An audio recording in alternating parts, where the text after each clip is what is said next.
That's right, you read the title of today's video. Today we're going to be talking about the GOAT debate in the NBA. Something I've wanted to do for a while on this channel, and this is definitely the biggest debate in NBA history, and probably in sports history. Who is the GOAT of basketball? Is it Michael Jordan or is it LeBron James? And while probably around 60 to 65% of people would take Michael Jordan as the GOAT of the NBA, I'm going to be taking LeBron James, and in today's video, as you read in the title, I'm going to be giving you 5 different reasons why I think LeBron James is the GOAT. Before we start, let me make it clear that I'm not trying to hate on Michael Jordan in any way, shape, or form here. I'm just using my opinion, my knowledge, and my facts to try to convince you why I think LeBron James is the GOAT. If you watch the video fully and you still think that Michael Jordan is the GOAT, I have absolutely no problem with that. I respect everyone's opinion.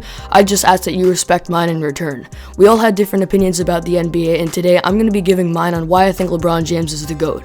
Before we get started, make sure you guys subscribe to the channel if you are new so you don't miss out on any new videos. I post lots of NBA content, and follow me on Instagram at danieldelari.yt. With that being said, let's get started. So let's start off by talking about Michael Jordan and LeBron James' overall game throughout their career and their overall stats. There's a lot of different aspects of basketball that we can analyze. I'm going to shorten it down to 5. Overall scoring, overall defense, playmaking and passing, rebounding, and three-point shooting. So when it comes to scoring, for Michael Jordan's career, he averaged around 30 points per game and 33 per game in the playoffs, where LeBron averaged 27 per game and 29 per game in the playoffs. Both of them upping their game in the playoffs, and LeBron did do it slightly more efficiently, but because of how good Jordan scored in his post game and how both of them are very good at scoring around the rim, I'm just going to give the very slight edge to Jordan here. It's close because of LeBron's efficiency. When it comes to defense, it's another very close one here. A lot of people like to use the fact that Michael Jordan won a Defensive Player of the Year against LeBron here, but I definitely think LeBron should have won at least 1, maybe 2 in 2012 and 2013.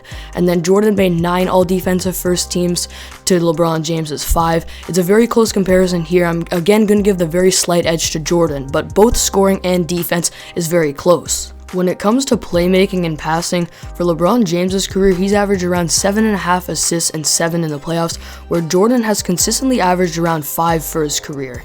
And this is a big difference when you think about it. That's about 2 more assists per game, and that's around 4 more points per game. And when you think about how many games they've played throughout their entire career, that's a huge difference. LeBron James is, in my opinion, the higher IQ player, the more impactful player, and he makes his teammates better. And that's really my main argument here in this first section of the video, is that LeBron James is the better playmaker than Michael Jordan, and I think maybe in a 1v1 prime Jordan could beat prime LeBron, but in a 5v5 with 5 LeBrons versus 5 Jordans, I'm definitely taking the LeBrons because of how good of a playmaker he is. We're especially seeing that in these years with the Lakers. So when it comes to playmaking, LeBron gets it for sure, and that is something I value a lot. For rebounding, LeBron for his career has averaged around 7.5 rebounds and 9 in the playoffs, where Jordan has consistently averaged around 6. A very small thing here, but rebounding is a very important part to basketball. And then when it comes to three-point shooting, LeBron is shooting around 34.5% from 3 throughout his career, where Jordan was shooting around 32%. And again, this doesn't seem like much, but especially in today's NBA, a three-point shot is something you need.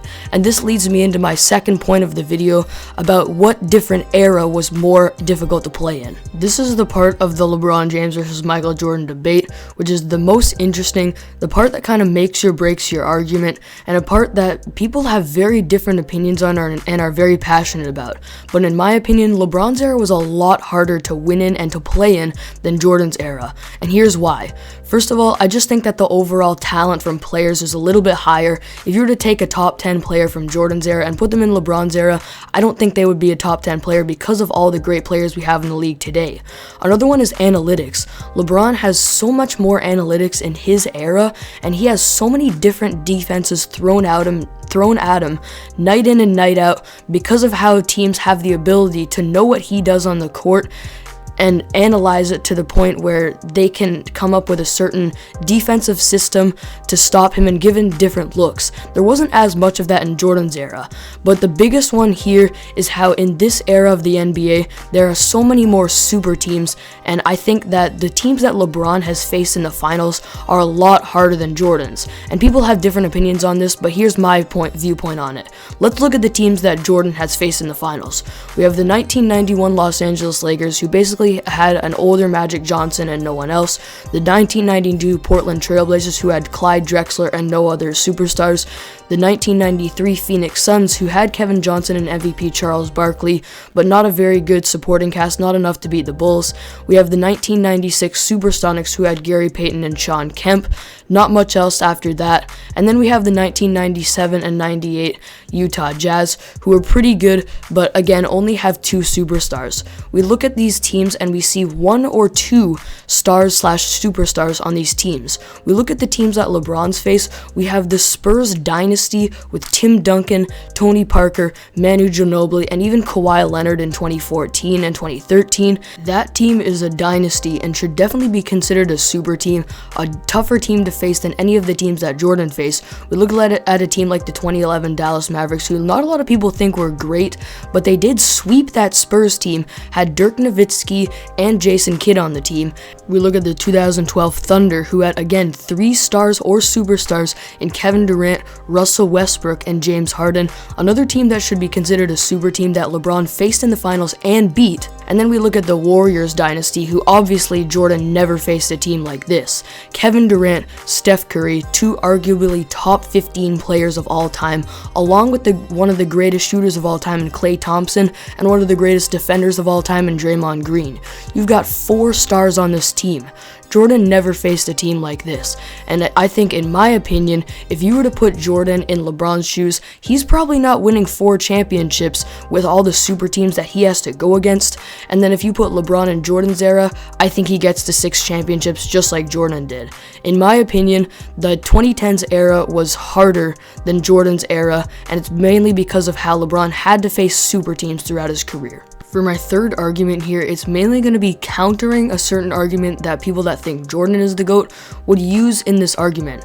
The main argument that they use is that Michael Jordan is 6-0 in the finals, and that LeBron James is 4-6. And if I were to go up to someone random on the street right now and ask them if they would rather have 6 wins and 0 losses than 4 wins and 6 losses, they would look at me like I was crazy because the answer is so obvious. But this is different because we're talking about the NBA Finals here. You can't use LeBron's finals losses against him because that's basically saying that he would be better off getting out in the first round, just like Jordan did a lot of times early in his career. And I could show you a stat that favors LeBron, like he has 10 finals appearances and Jordan has 6. It all depends on the way you look at it. So I came up with an idea to kind of fairly put this 4-6 versus 6-0 argument to rest. What I did was I looked at all of the seasons that the team outcome of Jordan's teams and LeBron's teams have had throughout their careers, gave 5 points if they won the championship, 4 if they made the finals, 3 if they made the conference finals, 2 if they made the second round, 1 if they got eliminated in the first round, and then 0 if they made the playoffs. It ended up with Jordan averaging 2.866 points per season and LeBron averaging 3.11. I'm not saying that 4-6 should be thought of as better than 6-0. I'm just saying that when it comes to team success, these guys are pretty much equal. You can't use LeBron's finals losses against him.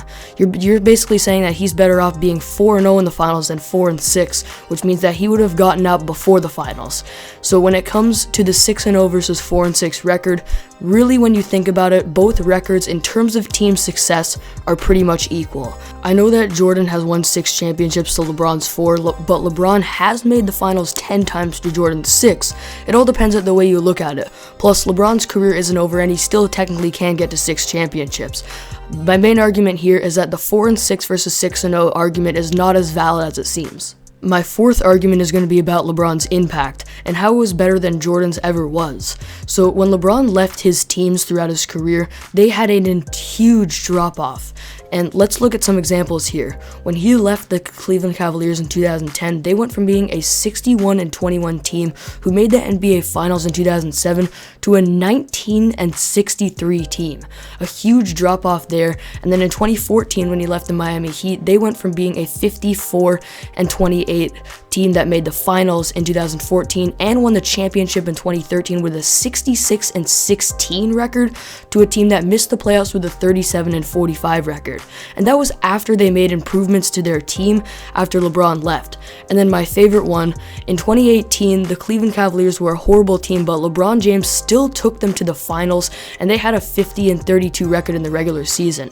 And then after he left that season, they were a 19-63 team once again, and were one of the worst teams in the league. You can see how incredible LeBron's impact was here, and you can say that the teams were built for his system, which they slightly were, but still, these are huge drop-offs that still would have happened even if the teams weren't built for him. We look at the one example when Michael Jordan left his team when he retired in 1993. They went from a team that did win the championship and had 57 wins, but they only dropped off to a team with 55 wins and still almost made it to the NBA Finals and lost in Game 7 of the second round. Jordan was still an incredible player who led his team to championships, but the fact that when he leaves, the difference in the team is really not that much proves that LeBron James is definitely the more impactful player, and I think if they were to switch spots, like I said earlier in the video too, I think this would show in LeBron winning some more championships and Jordan winning less.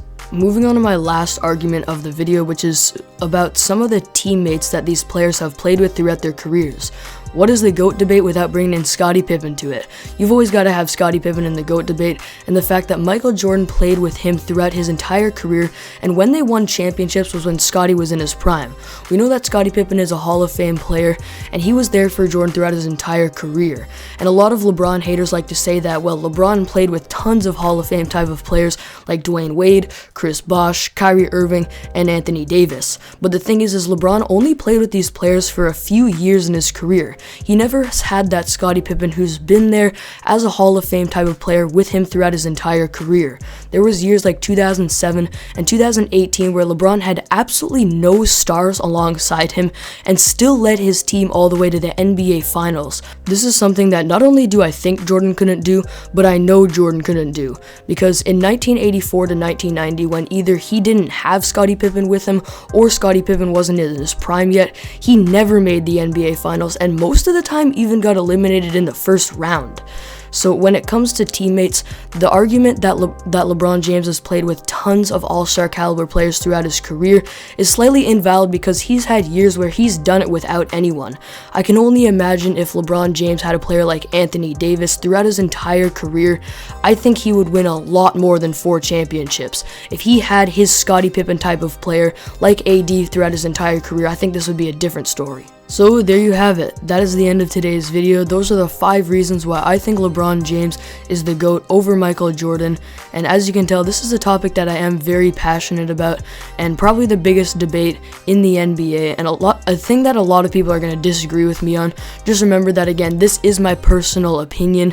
Everyone can have their personal opinions, and really we're never going to know who the true GOAT is because of how everyone has different opinions and because of how these guys played in different eras. But with that being said, thank you all for watching this video. Be sure to subscribe if you're new so you don't miss out on any new videos. Feel free to comment down below your thoughts on this video and who your GOAT is, and I'll see you all next video.